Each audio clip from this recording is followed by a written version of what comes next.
Praise the lord. Hallelujah. దేవునికి స్తోత్రం కలుగును గాక. హల్లెలూయా. Praise the lord. ప్రభువైన యేసుక్రీస్తు నామములో కూడి వచ్చిన ఆత్మీయ సహోదరి సహోదరులందరికీ మరొకసారి ప్రభు నామంలో శుభములు తెలియజేస్తున్నాను. ఈ ఆదివారము ఆరాధనలో మొదలు పెట్టుకున్నాను. కొద్ది సమయంలో దేవుని ఆరాధిద్దాము. ఇప్పటి వరకు కూడా పాటల ద్వారా ప్రభు నామాన్ని స్తుతించాము, కనపరిచాము, ఆరాధించాము, ప్రభు నామాన్ని హెచ్చించాము. ప్రభు రాత్రి కాల సమయంలో ప్రభు అయా నిన్ను ఆరాధించుటకు ప్రభు అయా నీ మందిరానికి వచ్చినాం ప్రభు. అయా ఇదిగో అయా పలు రకాల సమస్యలతోనైనా అయా ఇదిగో ప్రభు జీవితాన్ని కొట్టుమిట్టాడుతుండగా మా యొక్క సమస్యల్లో, మా యొక్క ఉపద్రవాలు, మా యొక్క అపనిందలలోనైనా, అవమానాలలోనైనా అయా నీ యొక్క సన్నిధిలోనైనా నీ యొక్క సన్నిధి సంతోషాన్ని పొందుకోవడానికి నాయన అయా నీ సన్నిధికి వచ్చినాము. నీ సన్నిధిని సంపూర్ణ సంతోషము కలదని ప్రభు యొక్క వాక్యం సెలవిస్తుండగా ప్రభా అయ్యా నీ యొక్క సన్నిధిలో ఉన్న సంపూర్ణ సంతోషాన్ని పొందుకోవడానికి నాయన యొక్క రాత్రి కాలంలో వచ్చినాం ప్రభా. అయ్యా ఈ యొక్క రాత్రి కాలంలో ప్రభు మీరుంటే చాలు ప్రభా, నువ్వుంటే చాలు ప్రభా తండ్రి. అయ్యా ఈ లోకంలో ప్రభు ఏది ఉన్నా ఏది లేకపోయినా కూడా అయ్యా సత్యదేవాది ఉంటే చాలు ప్రభా. అయ్యా ఇదిగో ప్రభు మా యొక్క కుటుంబ సభ్యులు మమ్మల్ని అర్థం చేసుకోకపోవచ్చు ప్రభా. అయ్యా మా యొక్క రక్త సంబంధికులు మమ్మల్ని ప్రేమించకపోవచ్చు ప్రభా. మా స్నేహితులు మాకు దూరం అయిపోవచ్చు ప్రభా. అయ్యా మా యొక్క ఇరుగు పొరుగు వారు ప్రభా తండ్రి యేసయ్యా అయ్యా మాకు నాయన దూరస్తులు అయిపోవచ్చు ప్రభా. కానీ తండ్రి యేసయ్యా నీవు సమీపముగా ఉన్నావు నాయన, నువ్వు సమీపముగా ఉన్నావని ప్రభా నేను స్తుతిస్తున్నా ప్రభా. నువ్వు సమీపముగా ఉన్నావని ప్రభా నిన్ను ఆరాధిస్తున్నా ప్రభా. నువ్వు సమీపంగా ఉన్నావని ప్రభా తండ్రి యేసయ్యా నిన్ను సేవిస్తున్నాం ప్రభా. అయ్యా మాట్లాడు ప్రభా. అయ్యా ఈ రాత్రి సాయంకాల సమయంలో ప్రభు మాట్లాడండి ప్రభా. అయ్యా మాట్లాడి శక్తిని మాకు దయచేయండి తండ్రి. అయ్యా ఇదిగోనైనా ప్రభుత్వం మరి ప్రభా అయ్యా ఇదిగో ప్రభా రకరకాలుగా నైనా తండ్రి యేసయ్యా అయ్యా అనేకమైన నైనా అయ్యా క్లిష్టతరమైన పరిస్థితి ఎదుర్కొంటుండగా ఎక్కడ చూసిన యుద్ధాలు, ఎక్కడ చూసిన ప్రభు కరువు, ఎక్కడ చూసిన ఆయన తండ్రి యేసయ్యా అయా కార్పణ్యం ఆయన, ఎక్కడ చూసినా కూడా తండ్రి యేసయ్యా దారిద్ర్యం ఆయన అయా యొక్క భూగోళాన్ని ఆయన అదలోకం చేస్తుండగా నాయన ప్రభా యొక్క సాయంకాల సమయంలో ప్రభా అయ్యా మా ప్రార్థన ఆలకించండి ప్రభు. అయ్యా మా ఆరాధన అందుకునండి ప్రభు. మా ఆరాధన ద్వారా ప్రభు సంతోషపడండి తండ్రి. అయ్యా ప్రభు ఏ అంశాల కొరకు నాయన ఈ యొక్క రాత్రి కాల సమయంలో మేము నాయన భోజాడుతున్నాము ప్రభా వాటన్నిటిని కూడా తండ్రి కుమారుడైన యేసుక్రీస్తు నామములో ప్రభు పొందుకుందుగాక. అయ్యా మాకు దయచేయండి తండ్రి. స్తోత్రములు స్తోత్రములు స్తోత్రములు స్తోత్రములు స్తోత్రములు. మీరు మాట్లాడండి ప్రభు, మీరు మాట్లాడండి ప్రభు, మీరు మాట్లాడండి ప్రభు. మీరు మాట్లాడితే ప్రభు మేము బ్రతుకుతాం ప్రభా. మీరు మాట్లాడితే మేము జీవిస్తాం ప్రభా. మీరు మాట్లాడితే ప్రభా తను ముందుకు సాగిపోతాం ప్రభా. సహాయం చేసి ప్రభా ఆశ్చర్యకరమైన వెలుగు నడిపించండి. ఆలోచన చెప్పండి తండ్రి. అత్యున్నత సింహాసనం ఆశీర్డు అయినది ఈ రాత్రి కాలంలో ప్రభు తండ్రి మా యొక్క ప్రతి పరిస్థితిని ఆయన అయా మారిపోవాలి ప్రభు. అయ్యా ప్రభు మా యొక్క జీవితాలు మారిపోవాలి. మా జీవితాలు ప్రభు కొరకు వెలగాలయ్యా నీ నిత్య వెలుగులో ఆయన తండ్రి, నీ యొక్క సత్య వెలుగులో ఆయన, నీ జీవపు వెలుగులో తండ్రి మా జీవితాలు సాగిపోవాలయ్యా. నీకే స్తోత్రములు. హల్లెలూయా హల్లెలూయా హల్లెలూయా హల్లెలూయా హల్లెలూయా. స్తోత్రం స్తోత్రం స్తోత్రం స్తోత్రం.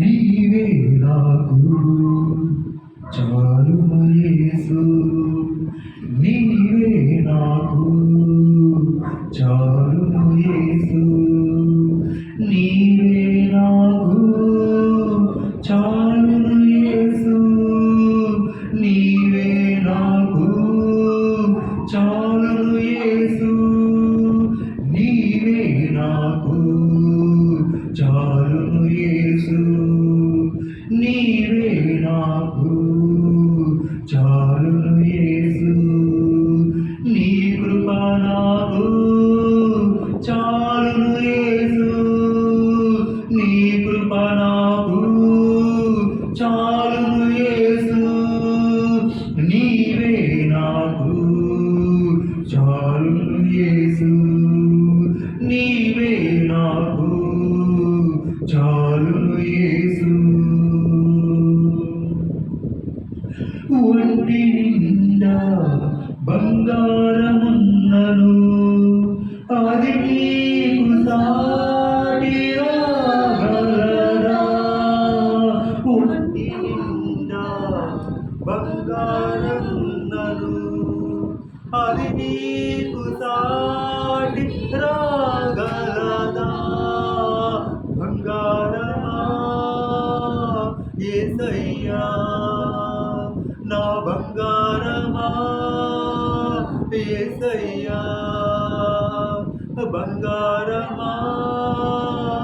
యేసయ్యా నా బంగారమా యేసయ్యా నీవే నాకు చాలును యేసు నీవే నాకు చాలును యేసు నీవే నాకు చాలును యేసు నీవే మాకు చాలును యేసు నీవే నాకు చాలును యేసు నీవే నాకు చాలును యేసు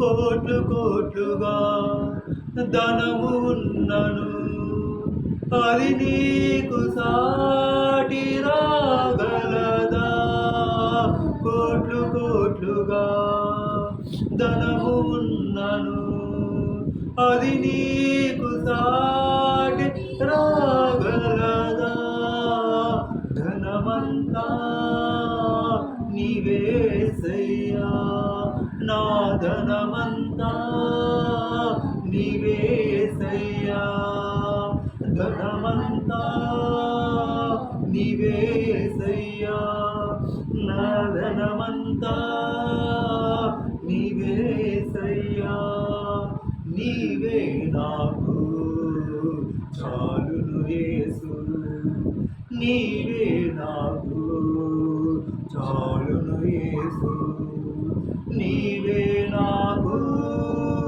చాలును యేసు నీవే నాకు చాలును యేసు నీవే నాకు చాలును యేసు నీవే నాకు చాలును యేసు మేడ విద్యలు ఎన్ని ఉన్నను అవి నీకు సాటి రాగలవా మేడ విద్యలు ఎన్ని ఉన్నను అవి నీకు సాటి రాగలవా మేడంతా నీవేసయ్యా నా మేడంతా నీవేసయ్యా మేడంతా నీవేసయ్యా నా మేడంతా నీవేసయ్యా నీవే నాకు చాలును యేసు నీవే నాకు చాలును యేసు నీవే నాకు చాలును యేసు నీవే నాకు చాలును యేసు నీవే మాకు చాలును యేసు నీవే మాకు చాలును యేసు స్నేహితులు ఎందరున్నను వారు నీకు సాటి రాగలరా స్నేహితులు ఎందరున్నను వారు నీకు సాటి రాగలరా స్నేహితుడా నీవేసయ్యా నా స్నేహితుడా నీవేసయ్యా స్నేహితుడా నీవేసయ్యా నా స్నేహితుడా నీవేసయ్యా నీవే నాకు చాలును యేసు నీవే నాకు చాలును యేసు నీ కృప నాకు చాలును యేసు నీ కృప నాకు చాలును యేసు నీవే నాకు చాలును యేసు నీవే నాకు చాలును యేసు ప్రేమించేవారు ఎందరున్నను వారు నీకు సాటి రాగలరా? నన్ను ప్రేమించేవారు ఎందరున్నను, వారు నీకు సాటి రాగలరా?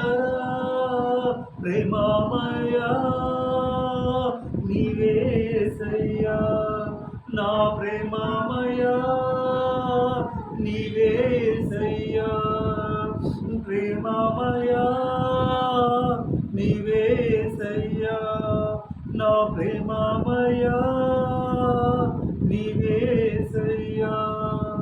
నీవే నాకు చాలును యేసు, నీవే నాకు చాలును యేసు, నీ కృప నాకు చాలును యేసు, నీ కృప నాకు చాలును యేసు, నీవే నాకు చాలును యేసు, నీవే నాకు చాలును యేసు.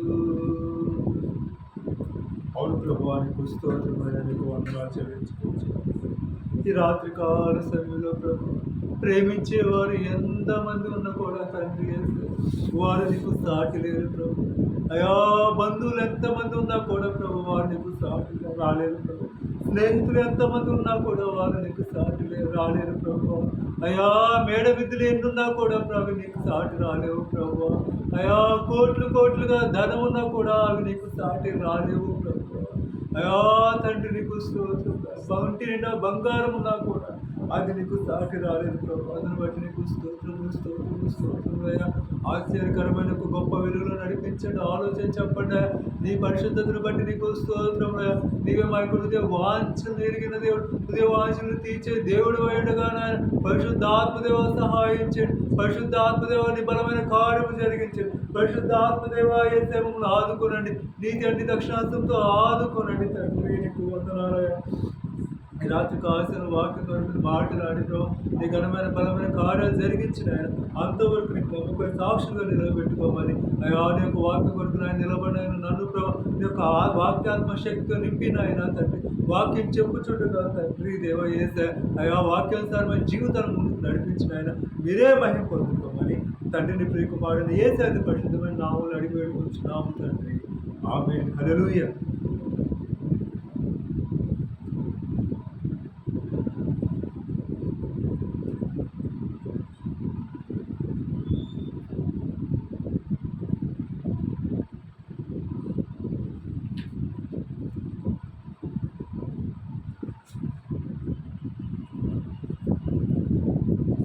Praise lord. హల్లెలూయా.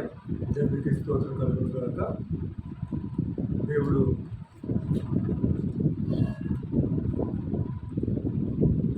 సాయంకాల సమయంలో మనకి ఇచ్చిన వాక్య భాగం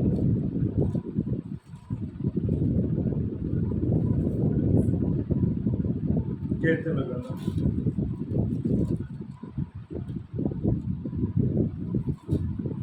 49వ అధ్యాయం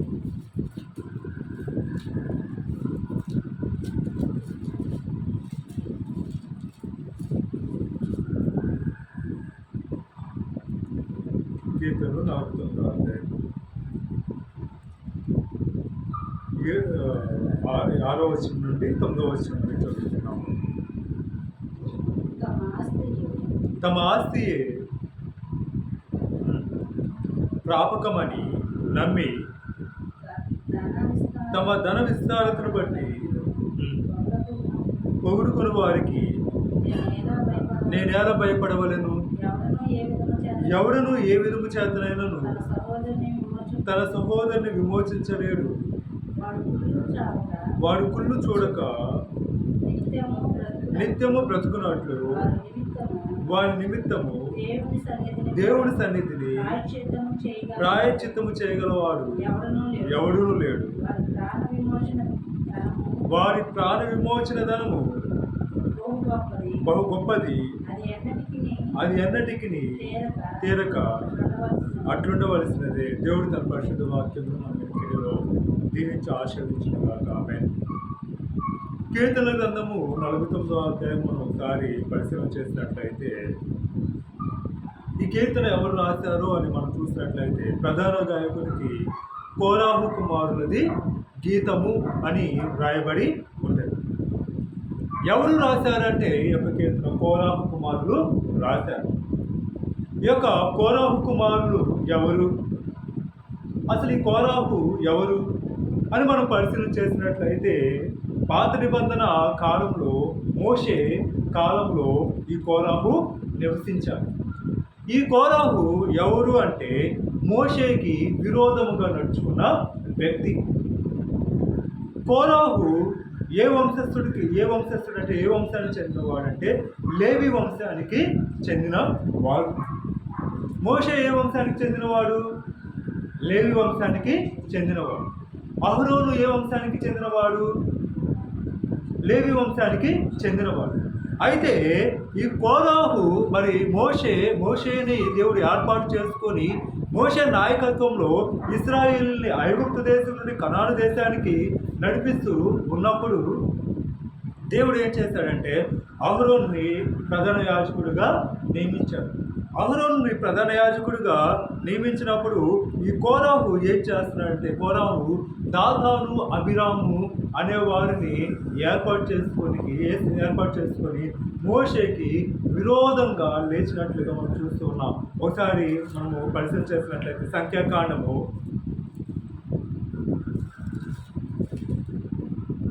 16వ అధ్యాయము 1వ వచనం.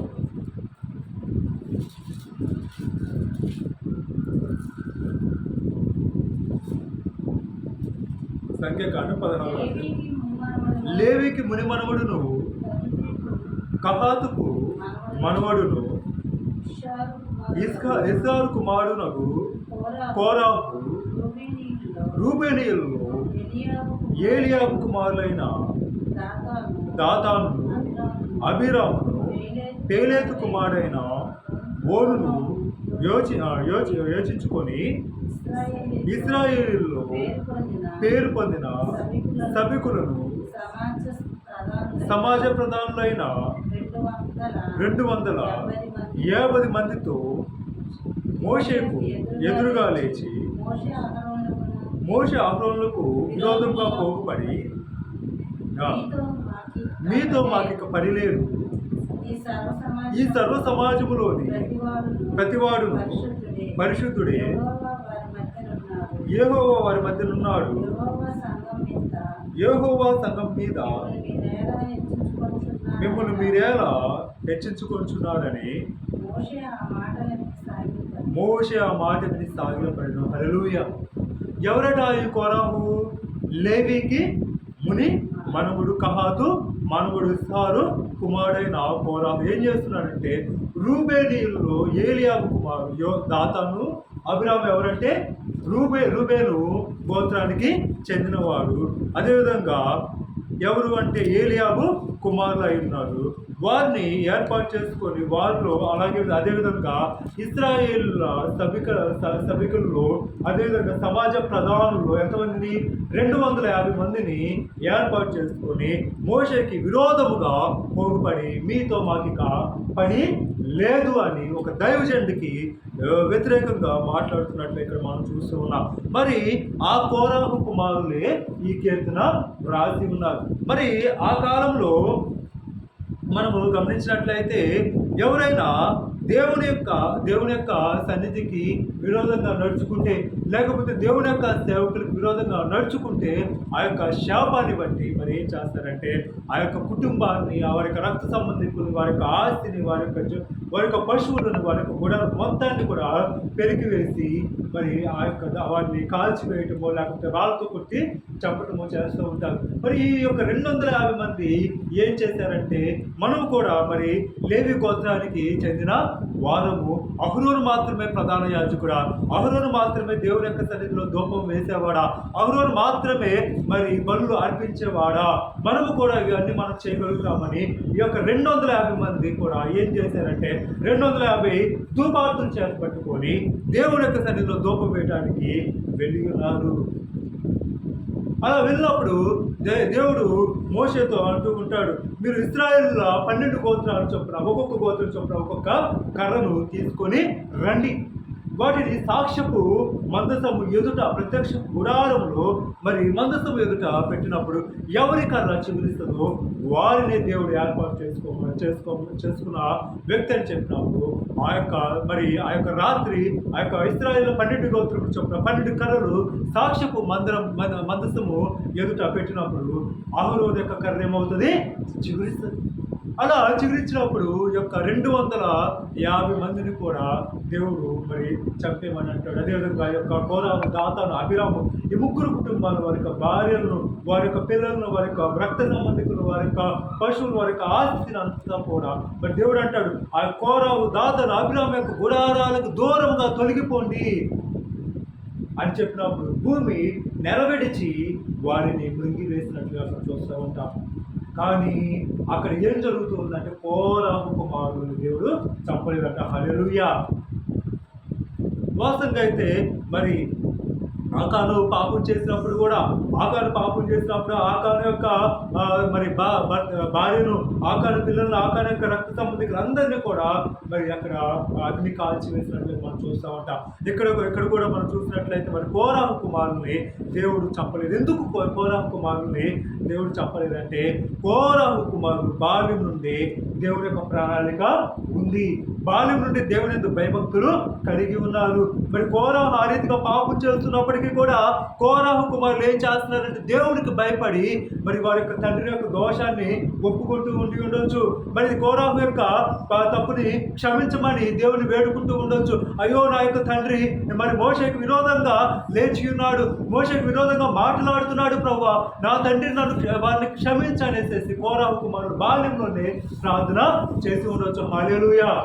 అందును బట్టి ఏం జరుగుతుందంటే మరి కోరాహు కుమారుని దేవుడు కాపాడినట్లుగా ఇక్కడ మనం గ్రహించుకోవచ్చు. ఇక్కడ వీరు ఏమంటూ ఉన్నారంటే తమ ఆస్తియే ప్రాపకమని నమ్మి తమ ధన విస్తారతను బట్టి పొగుడుకుని వారికి నేనెలా భయపడవలెను అంటే కోరాహు ఆస్తిమంతుడే కావచ్చు, మరి ఆస్తియే ప్రాపకమని, ఆస్తియే ఆధారమని నమ్మి తన విస్తారతను బట్టి పొగుడుకొని గర్వపడుతూ ఉన్నాడు.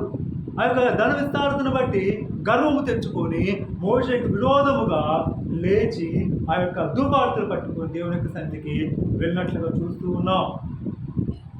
మరి దేవుడు మాట్లాడుతూ ఉన్నాడు. ఏమని మాట్లాడుతున్నాడంటే మన ఆస్తి ఏదైతే ఉందో దాన్ని ప్రాపకమని మనం నమ్మకూడదు. మన ధన విస్తారాన్ని బట్టి మనము పొగుడుకోకూడదు. ప్రపంచం అంతా కూడా ఎలా ఉంది అంటే భయంకరమైన యుద్ధాలతో తల్లడిల్లిపోతూ ఉంది.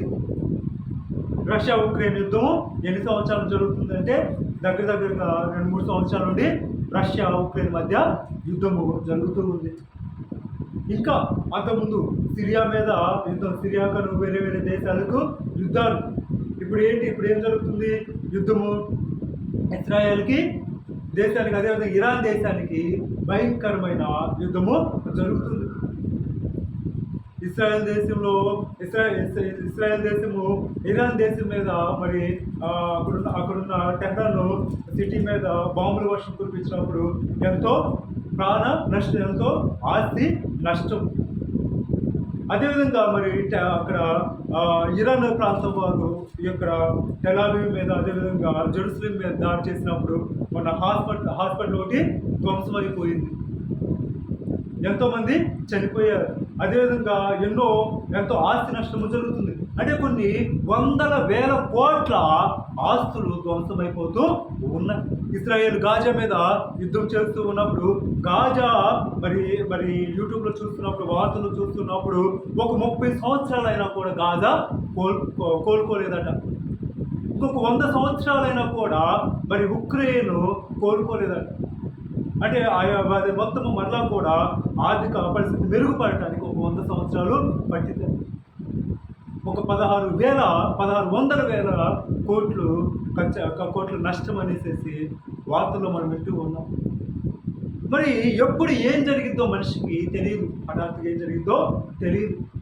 మరి మన యొక్క ప్రాణము ఎవరి చేతిలో ఉందంటే దేవుని చేతిలో ఉంది. కాబట్టి మన ఆస్తిని మనము ప్రాముఖ్యము చేసుకోకూడదు, మన ఆస్తిని మనము ఆధారము చేసుకోకూడదు. మనకు ఒకవేళ దేవుడు మనకు ధనాన్ని విస్తరింపజేస్తూ ఉంటే ఆ ధన విస్తారతను బట్టి మనము పొగుడుకోకూడదు. వారికి నేనేలా భయపడవలను.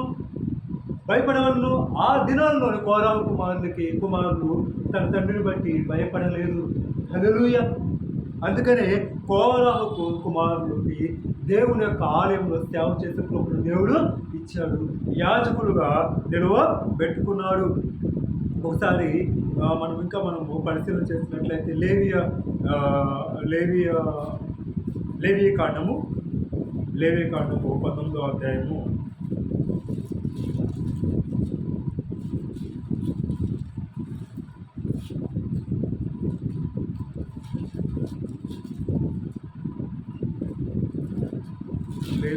19వ అధ్యాయం 17వ వచనం.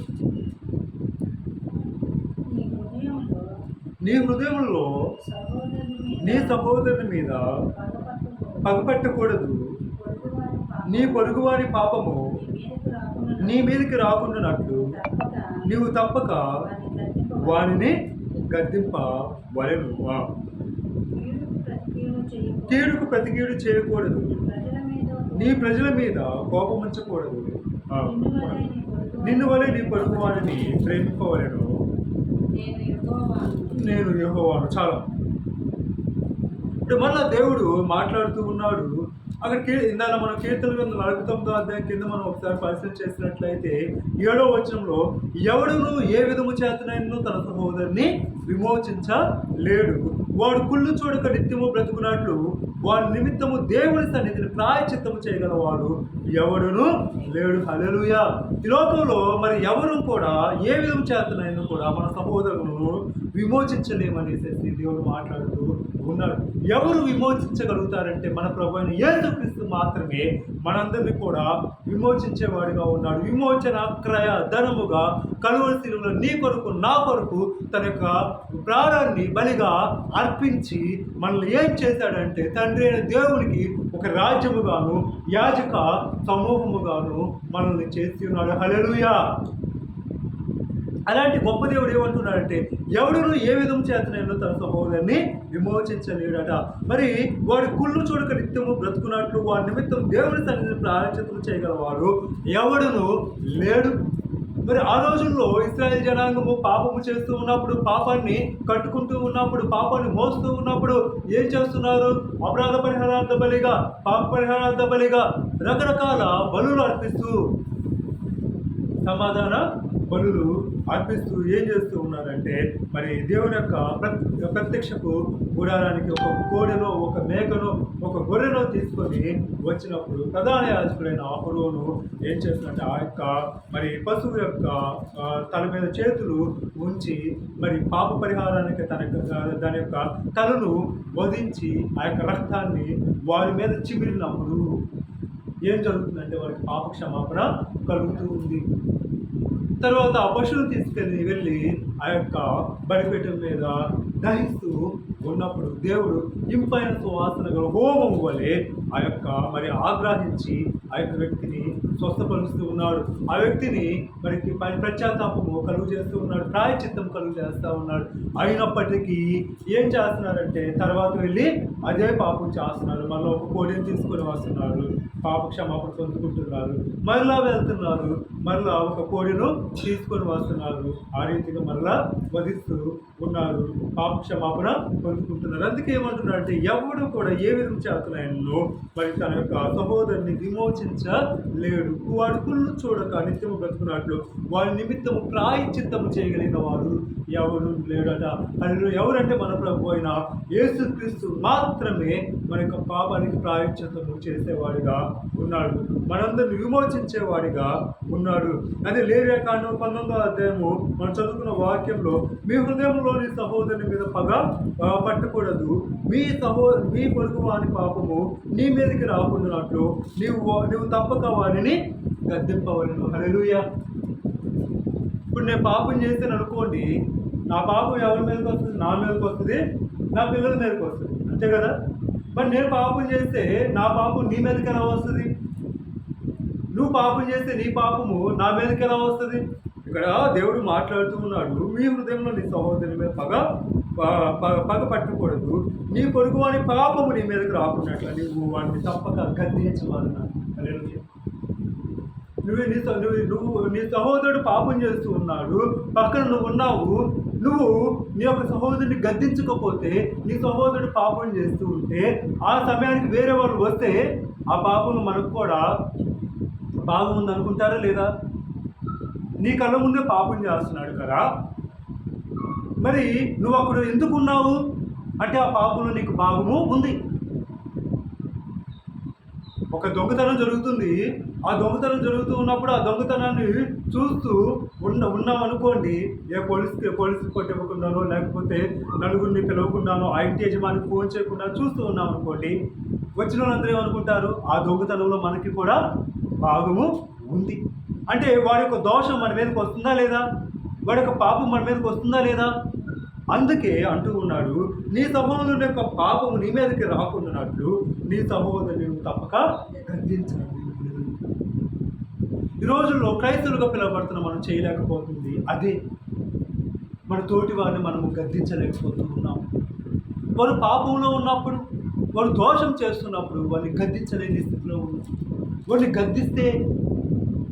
గద్దిస్తే ఒకవేళ వారు దేవుని వైపు తిరిగే అవకాశము ఉంది.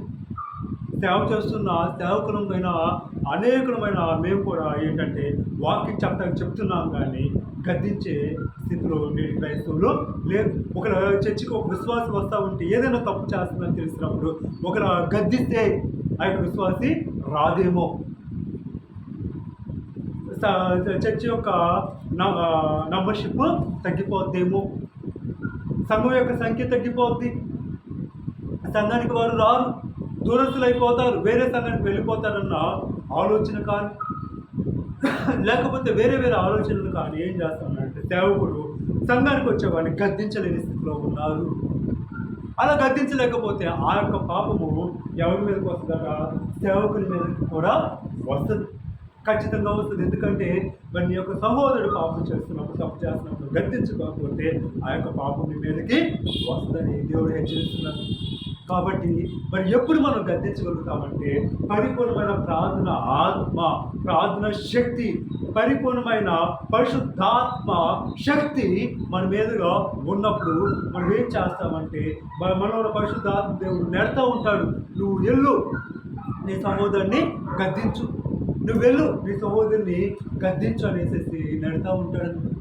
అలా మనం గద్దించినప్పుడు మరి దానియేలు గ్రంథంలో చెప్పినట్లుగా ఎవరైతే మరి అనేకులు ప్రభు వైపు తిప్పుతారో వారు ఎలా ఉంటారట? ఆకాశమందు జ్యోతుల వలె ప్రకాశిస్తారట. దానియేలు గ్రంథంలో అంటూ ఉంటారు. మరి ఒక వ్యక్తిని మనం గద్దించినప్పుడే ఆ వ్యక్తిని దేవుని వైపు తిప్పగలుగుతాము. కానీ ఆ వ్యక్తి కోసం ఎంత ప్రార్థన చేసినా లేకపోతే మనం ఎంతగా సంఘంలో బోధిస్తూ ఉన్నా కూడా ఒక గద్దింపు అనేది ఒక క్రైస్తవ విశ్వాసికి లేకపోతే ఆ యొక్క నీ సహోదరుని యొక్క పాపంలో నువ్వు పాలిభాగస్తుడవు. భార్య భర్త కోసం ఎంతగానో ప్రార్థన చేస్తుంది, లేకపోతే భార్యలో మార్పు లేదనుకో, భర్త భార్య కొరకు ఎంతగానో ప్రార్థన చేస్తా ఉన్నప్పటికీ కూడా మరి ఒక గద్దింపు అనేది లేకపోతే అది ఆ యొక్క భక్తి వ్యర్థమని అంటూ ఉన్నాడు అనమాట దేవుడు. మరి కీడుకు ప్రతి కీడు చేయకూడదు, నీ ప్రజల మీద కోపం ఉంచుకొనక నిన్ను వలే నీ పొరుగు వారిని ప్రేమించుకోవలేను, నేను యెహోవానని అంటూ ఉన్నాడు.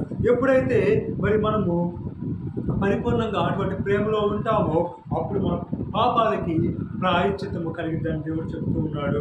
అదేవిధంగా మరి మనకి విమోచన కలిగిద్దని దేవుడు స్పష్టంగా మాట్లాడుతూ ఉన్నాడు. ఒకసారి లూకా సువార్త 12వ అధ్యాయము, లూకా సువార్త 12వ అధ్యాయము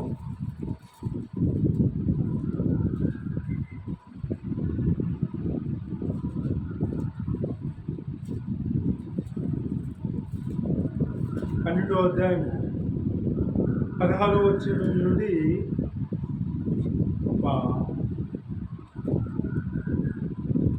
లూకా సువార్త 12.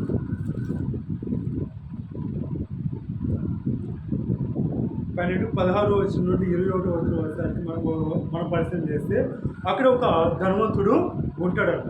ఆ ధనవంతుడు ఉన్నప్పుడు ఆ ధనవంతుడిని చదవం ఒకసారి 16 వచనం.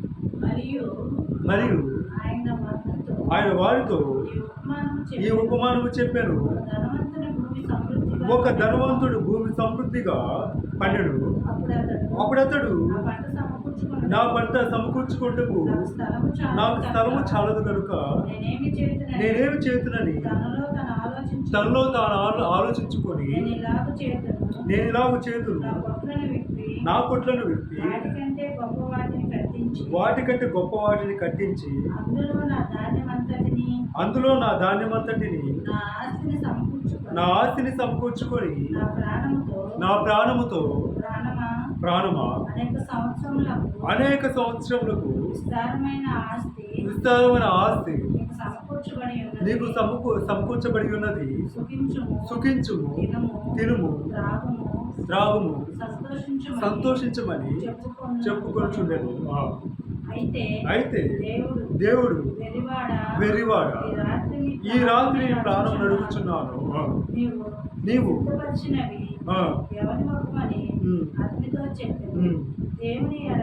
దేవుని ఎడల ధనవంతుడు కాక తన కొరకే సమకూర్చుకున్నవాడు అలాగుననే విధనని చెప్పించాడు.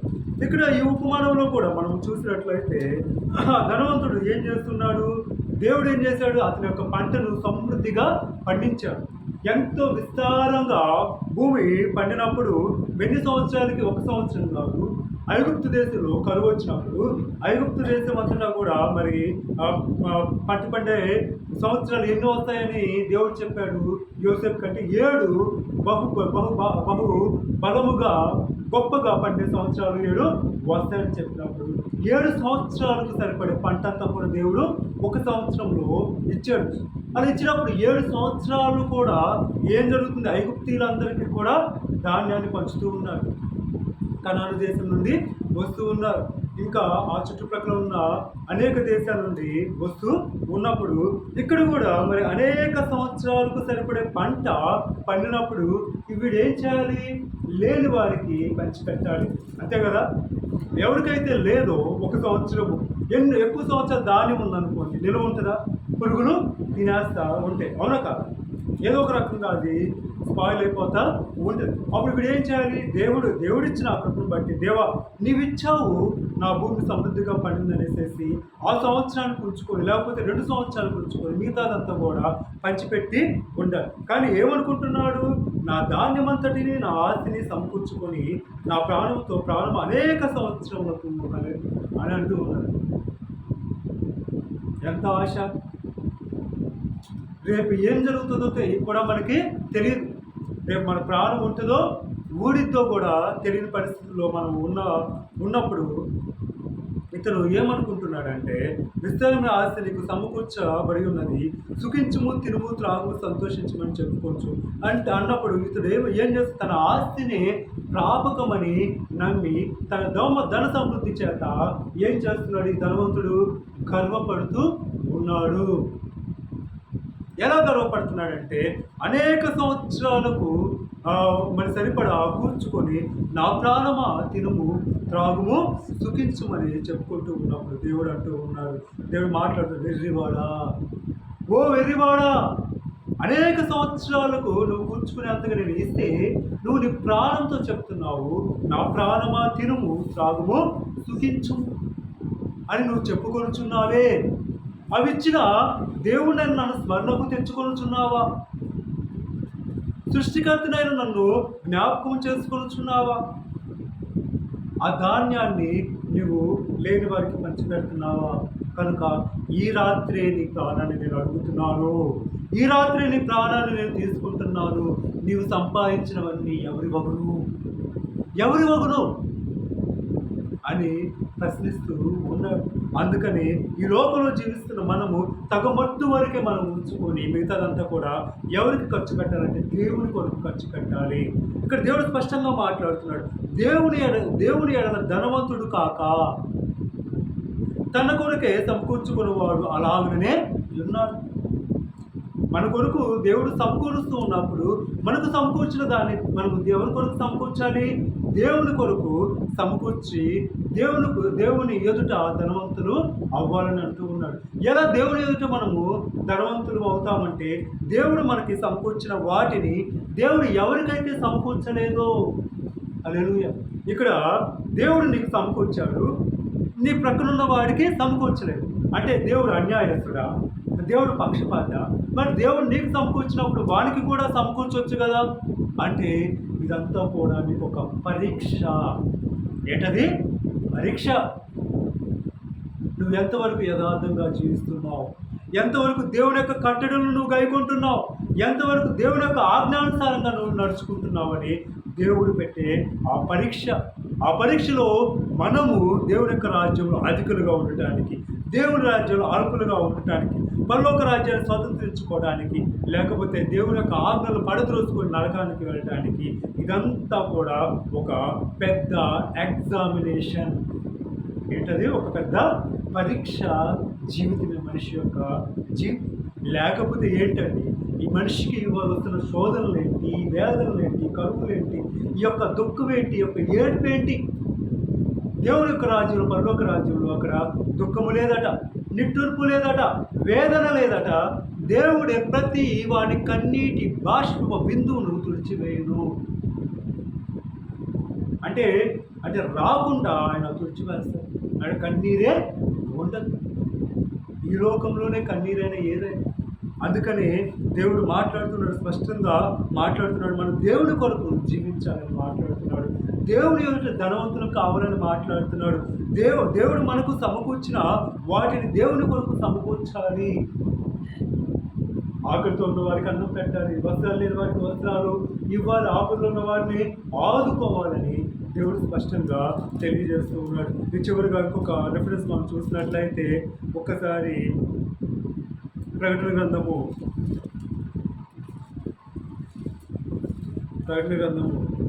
1వ అధ్యాయము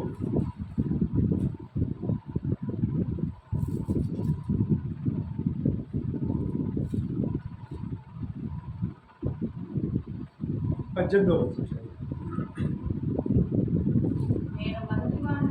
నేను మొదటి వాడను, కడపటి వాడను, జీవించువాడను, మృతుడనైతిని గాని ఇదిగో యుగ యుగములు సజీవుడనై ఉన్నాను, మరియు మరణము యొక్కయు పాతాళ లోకము యొక్కయు తాళపు చెవులు నా స్వాధీనంలో ఉన్నవి కాగా, నీవు చూచిన వాటిని ఉన్న వాటిని వీటి వెంట కలుగుపోవు వాటిని అనగా నా కుడి చేతిలో నీవు చూచిన 7 నక్షత్రములను గూర్చిన మర్మములను ఆ 7 సువర్ణ దీపస్తంభముల సంగతి రాయుము. ఆ 7 నక్షత్రములు 7 స్తంభములకు దూతలు.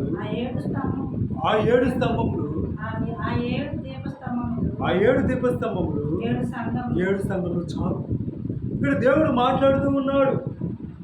శిష్యుడైన యోహానుకి పద్మాసు ద్వీపంలో యోహాను ఆత్మ వశుడై ఉండగా దేవుడు మాట్లాడుతున్నాడు. ఏమంటూ ఉన్నాడు? నా మీద ఉంచి నాతో ఇట్లా భయపడుకుము, నేను మొదటి వాడను, కడపటి వాడను, జీవించువాడను, మృతుడనైతిని కానీ ఇదిగో యుగములు సజీవుడనై ఉన్నాను అని అంటూ ఉన్నాడు. మరి అక్కడ మనము కీర్తనల గ్రంథం 49వ అధ్యాయం చదువుకున్న వాక్యంలో, ఎవడును కూడా ఏ విధము చేతనైనా తన సహోదరుని విమోచించలేడు, వాడు కుళ్ళు చూడక నిత్యము బ్రతుకున్నట్లుగా దేవుడి యొక్క సన్నిధిలో వాడి నిమిత్తం ప్రాయశ్చిత్తం చేయగలిగిన వాడు ఎవడునూ లేడన్నప్పుడు, ఇక్కడ యేసుక్రీస్తు ప్రభు ఎలా ఉన్నాడు అంటే, మనల్ని విమోచించేవాడిగా ఉన్నాడు, మొదటి వాడిగా ఉన్నాడు. మరి మనల్ని విమోచించే విమోచకుడు ఎలా ఉన్నాడంటే కడపటి వాడిగా ఉన్నాడు. మన నిమిత్తము ప్రాయశ్చిత్తము చేసే దేవుడు ఎలా ఉన్నాడంటే మొదటి వాడిగా ఉన్నాడు. మన నిమిత్తము ప్రాయశ్చిత్తం చేసే దేవుడు ఎలా ఉన్నాడంటే కడపటి వాడిగా ఉన్నాడు. మనల్ని విమోచించే దేవుడు ఎలా ఉన్నాడు అంటే యుగయుగములు సజీవుడై ఉన్నాడు. మనం విమోచించే దేవుడు మరణము యొక్కయు పాతాళం యొక్క తాళపు చెవులు కలిగి ఉన్నాడు. మనల్ని విమోచించే యేసుక్రీస్తు ప్రభు 7 నక్షత్రములు కుడి చేత పట్టుకొని ఉన్నాడు. మనల్ని విమోచించే యేసుక్రీస్తు ప్రభు అదే విధంగా 7 దీపస్తంభం మధ్య సంచరించేవాడిగా ఉన్నాడు. మనకి ప్రాయశ్చిత్తం చేసే యేసుక్రీస్తు ప్రభు 7 దీపస్తంభముల మధ్య సంచారం చేస్తూ ఉన్నాడు. మనకు ప్రాయశ్చిత్తం కలుగు చేసే యేసుక్రీస్తు ప్రభు 7 నక్షత్రాలు కుడి చేతి పట్టుకొని ఉన్నాడు. మనకు ప్రాయశ్చిత్తం కలుగు చేసే యేసుక్రీస్తు ప్రభు మరణం యొక్కయు పాతాళం యొక్కయు తాళపు చెవులు కలిగి ఉన్నాడు. మనల్ని ప్రాయశ్చిత్తం కలుగు చేసే యేసుక్రీస్తు ప్రభు సజీవుడ యుగములు జీవించేవాడిగా ఉన్నాడు. మొదటి వాడిగా కడపటి వాడిగా ఉన్నాడని దేవుడు చెప్తా ఉన్నాడుగా. ఇలాంటి గొప్ప వాగ్దానాలు చేసే దేవుడు ఈ లోకంలో ఎక్కడ ఉన్నాడు? ఇలాంటి గొప్ప వాగ్దానాలు చేసే సర్వశక్తివంతుడు ఎక్కడ ఉన్నాడు? ఏ దేవుడు మొదటి వాడిని అని చెప్పుకుంటున్నాడు, కడపటి వాడిని అని చెప్పుకుంటున్నాడు, యుగములు జీవించే దేవుడిని అయి ఉన్నానని చెప్తున్నాడు. కాబట్టి ఇహలోక సంబంధమైన మన ఆశలు తీసివేసుకొని ఈ కడవరి దినాలు యొక్క అంత్య దినాలు పరిపూర్ణంగా దేవుని వైపు చూసి దేవుని యొక్క రాకడ వైపు సిద్ధపడాలని దేవుడు స్పష్టంగా మాట్లాడుతున్నాడు. రేపు మన యొక్క ఊళ్ళో ఏం జరిగిద్దో, రేపు మన యొక్క జీవితంలో ఏం జరిగిద్దో, రేపు లేకపోతే మన దేశంలో ఏం జరిగిద్దో ఎవరు కూడా ఊహించలేని హఠాత్ పరిణామాలు చోటు చేసుకుంటున్న దినాల్లో మనము ఉంటుండగా దేవుని వైపు విశ్వాసం ఉంచి మరి ఎన్నున్నా ఏమున్నా ఏమీ లేకున్నా కూడా మనం ప్రార్థన చేస్తూ ప్రభువా నీవే నాకు ప్రాపకమయ్యా, నా ధనము నాకు ప్రాపకము కాదు, నీవే నా ప్రాపకమని నేను ఎంచి తలంచి నీ సన్నిధిలో ముందుకు సాగిపోతాను ప్రభువా అని నిజమైన తీర్మానంలో ముందుకు సాగిపోవాలని దేవుడి యొక్క రాజకాశం స్పష్టంగా మాట్లాడుతున్నాడు. మరి ఆ రీతిగా చించుడు పరిశుద్ధ ఆత్మదేవుడు మనకు సహాయం చేసి పరిపూర్ణ విశ్వాసములో ఆయన యొక్క రెక్కల కింద మనల్ని కాచి కాపాడి భద్రపరిచి దేవుని యొక్క రాకడికై సిద్ధపడి పరిశుద్ధ ఆత్మదేవుడు మనం ముందుకు నడిపించును గాక. ఆమె ప్రభు సమాధానం గాక. ఆమె